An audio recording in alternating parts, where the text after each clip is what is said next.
প্রিয় ভাই ও বোন, আল্লাহর কসম করে বলছি, তুমি ততক্ষণ পর্যন্ত আল্লাহর প্রিয় হতে পারবে না, তুমি ততক্ষণ পর্যন্ত আল্লাহর নৈকট্য অর্জন করতে পারবে না যতক্ষণ না তোমার কাজগুলো শুধুমাত্র আল্লাহর জন্য হবে এবং তুমি তোমার প্রবৃত্তির বিরুদ্ধে লড়াই করবে, বিপদের মুহূর্তে ধৈর্য ধারণ করবে এবং তুমি তোমার নিজেকে আল্লাহর সন্তুষ্টির পথে পরিচালিত করবে। জেনে রাখো, আল্লাহর এমন কিছু বান্দা রয়েছে যারা আল্লাহ তাআলাকে অত্যাধিক বেশি ভালোবাসে। এজন্য আল্লাহ তাআলাও তাদেরকে ভালোবাসেন। তারা আল্লাহর সাক্ষাৎ লাভে ধন্য হতে চায়, এজন্য আল্লাহ তাআলাও তাদের সাথে সাক্ষাৎ করতে চান। আব্দুল্লাহ বিন আমর আল আনসারী রাদিয়াল্লাহু তাআলা আনহু উহুদ যুদ্ধের আগের রাতে স্বপ্ন দেখলেন যে তিনি শহীদ হয়ে গেছেন। অতঃপর তিনি তার স্ত্রী সন্তানদের লক্ষ্য করে কল্যাণের ওসিয়ত করলেন। তার স্ত্রী তাকে জড়িয়ে ধরে মায়াবরা কণ্ঠে জিজ্ঞেস করলেন, আইনাল মুলতাকা ইয়া আবা জাবের, হে জাবেরের পিতা, আমাদের পরবর্তী সাক্ষাৎ কোথায় হচ্ছে? ক্বালা আল মুলতাকাল জান্নাহ। তিনি জবাব দিলেন, হে আমার প্রিয়তমা স্ত্রী, তুমি দুঃখ করো না, জান্নাতে যেই আমরা পরবর্তী সাক্ষাৎ করব ইনশাআল্লাহ। অতঃপর তিনি শাহাদাতের তামান্না নিয়ে ঘর থেকে বেরিয়ে গেলেন। উহুদের ময়দানে যুদ্ধ করতে করতে তিনি শাহাদাত বরণ করলেন। তার শাহাদাতের পর তার ছেলে জাবের রাদিয়াল্লাহু তাআলা আনহুকে একটু চিন্তিত দেখা যাচ্ছিল।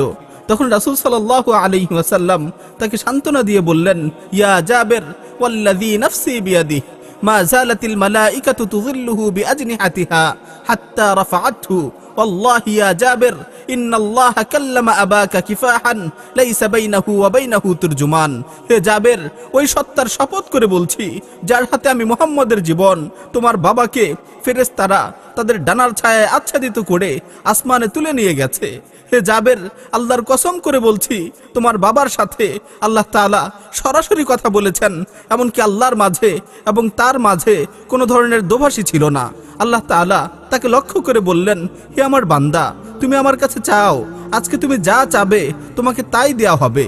অতঃপর সে বলল, হে আল্লাহ, আমি চাই আপনি আমাকে আবারও দুনিয়াতে ফিরে পাঠান, আমি আপনার জন্য আবারও নিহত হই। এভাবে একে একে 3 বার দুনিয়াতে ফিরে এসে আল্লাহর রাহে নিহত হওয়ার আকাঙ্ক্ষা পোষণের পর আল্লাহ তাআলা তাকে লক্ষ্য করে বললেন, হে আমার বান্দা, এই বিষয়টি নির্ধারিত হয়ে গেছে যে যে কেউ পৃথিবী থেকে বিদায় নেবার পর তাকে আর পুনরায় পৃথিবীতে ফিরে পাঠানো হবে না। তুমি এটা ছাড়া আমার কাছে অন্য কিছু চাও।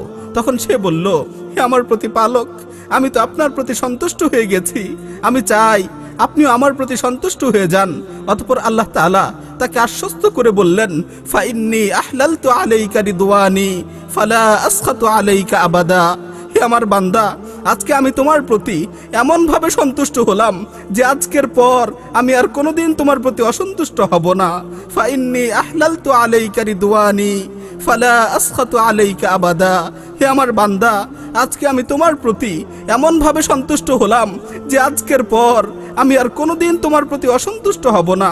অতঃপর আল্লাহ তাআলা উহুদের যুদ্ধে নিহত সকলের রূহকে সবুজ পাখির অন্তরে ঢুকিয়ে দিলেন। তারা সবুজ পাখি হয়ে জান্নাতে উড়ে বেড়াতে লাগলো।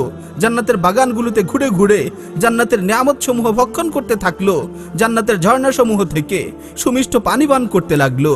হাযা মা তুআদুনা লিকুল্লি আওয়াবিন হাফিজ মান খাশিয়ার রহমান বিল গায়ব ওয়া জাআ বিকলবিন মুনীব উদখুলুহা বিসালাম যালিকা ইয়াউমুল খুলুদ লাহুম মা ইয়াশাউনা ফিহা ওয়া লাদাইনা মাজিদ। এটা হচ্ছে সেই পুরস্কার যেই পুরস্কারের ওয়াদা প্রত্যেক অনুরাগী ও আল্লাহর দিকে প্রত্যাবর্তনকারীকে দেয়া হয়েছিল, যারা নির্জন মুহূর্তে আল্লাহ তাআলাকে ভয় করত এবং বিনীত হৃদয়ে আল্লাহর সামনে উপস্থিত হতো। সেদিন তাদের লক্ষ্য করে বলা হবে, আজকে তোমরা এই জান্নাতে শান্তিতে প্রবেশ করো, আজকে তো চিরস্থায়ীভাবে তোমাদের এই জান্নাতে প্রবেশের দিন। তারা সেই জান্নাতে যা চাবে তাদেরকে তাই দেয়া হবে, আর আমার কাছে রয়েছে তাদের জন্য আর অতিরিক্ত কিছু।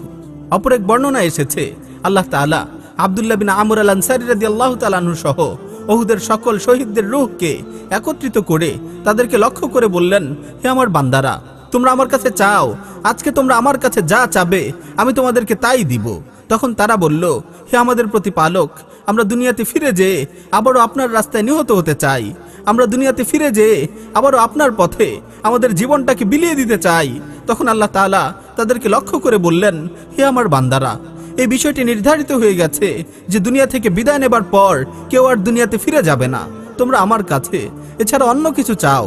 তখন তারা বলল, হে আল্লাহ, আমরা জান্নাতে এসে জান্নাতের নিয়ামত সমূহকে উপভোগ করছি, জান্নাতের উদ্যান সমূহে ঘুরে বেড়াচ্ছি, জান্নাতের ফল ফলাদি ভক্ষণ করছি, জান্নাতের ঝর্ণা সমূহ থেকে সুমিষ্ট পানি পান করছি।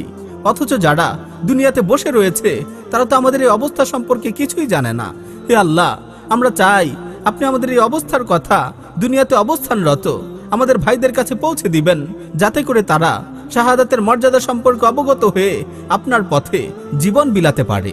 অতঃপর আল্লাহ তাআলা তাদের আবেদনের প্রেক্ষিতে দুনিয়ার মানুষদের অবগতির জন্য এই আয়াত নাজিল করলেন, ওয়ালা তাহসাবান্নাল্লাযীনা কুতিলু ফি সাবিলিল্লাহি আমওয়াতা বাল আহইয়াউন ইনদা রাব্বিহিম ইরযাকুন। যারা আল্লাহর রাস্তায় নিহত হয় তাদেরকে তুমি মৃত মনে করো না, বরং তারা তাদের পালনকর্তার নিকট জীবিত ও রিজিক প্রাপ্ত।